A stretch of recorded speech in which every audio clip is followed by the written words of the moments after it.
as you know and have stated many times, the Fed's dual mandate directs it to pursue maximum employment and stable prices. Now, how the Fed chooses to balance these goals has significant consequences for the quality of life of millions of Americans. And on the first element, our labor market's improving, but most Americans feel like they have a lot of catching up to do from the deep hole the financial crisis put us in. They don't feel that their personal circumstances have certainly risen at all, and they feel enormous challenges. Meanwhile, inflation continues to run well below target, as it has for an extended period of time. So it would be a mistake, from my view, for the Fed to shift its focus away from jobs at this critical time. With interest rates near zero, the Fed has essentially no room for error if it tightens too soon. If it tightens too late, I think the risks are much lower, and the Fed has plenty of ammunition to keep inflation anchored. So as a follow-up to Senator Brown's question, I'd like to know, in order to avoid choking off economic growth prematurely, will the Fed wait to raise interest rates until after it has seen signs of actual inflation, rather than based on some intangible fear of future inflation, which may or may not ever actually materialize? So, Senator, I agree with your characterization of the risks, that if there is a negative shock to the economy with interest rates pinned at zero, we don't have great scope to respond by loosening policy further, whereas with a positive shock, of course we can tighten monetary policy. We have the tools and we know how to do that.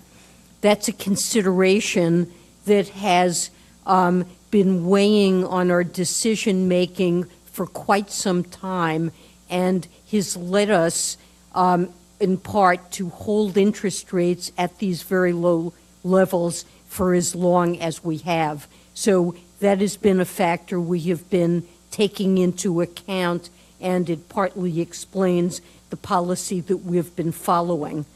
But there are lags in the effect of monetary policy. We need to be forward-looking, and on the other side, there are risks from waiting too long to act as well. We have to balance those risks.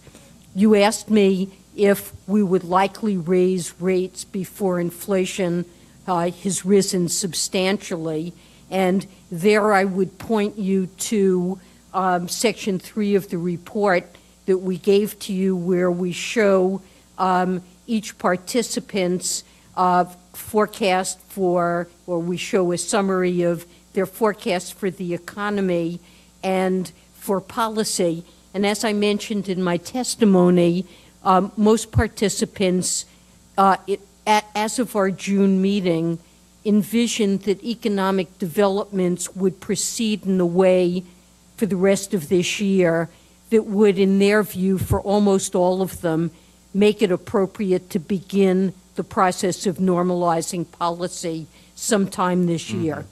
And if you look at their inflation forecasts, at the end of the year on a year-over-year basis, most participants envisioned that total inflation would be running a little bit under 1%, so that's well below our 2% objective. And they envision core inflation, that is for the year as a whole at the end of 2015, as running in the neighborhood of 1.3 to 1.4%. So in that sense, you can see in their projections that they are envisioning it's being appropriate to begin tightening policy with inflation below our objective. But what we've said is we want to have reasonable confidence before we tighten that inflation over the medium term will move back to 2%. And what's going on here is that we think that there are transitory influences, namely the marked decline in oil prices and the strengthening of the dollar, that are holding inflation down, and that underlying inflation, even with core inflation, that low import prices and declining import prices are a transitory factor holding that down, that as we see the labor market improve and these transitory influences wash out, that we believe that inflation will move back to 2%. And so if we have that confidence, the committee would be likely to begin before seeing inflation go back up to a target. Now normally, in my experience here, I would have interrupted you a long time ago because I've expired my time.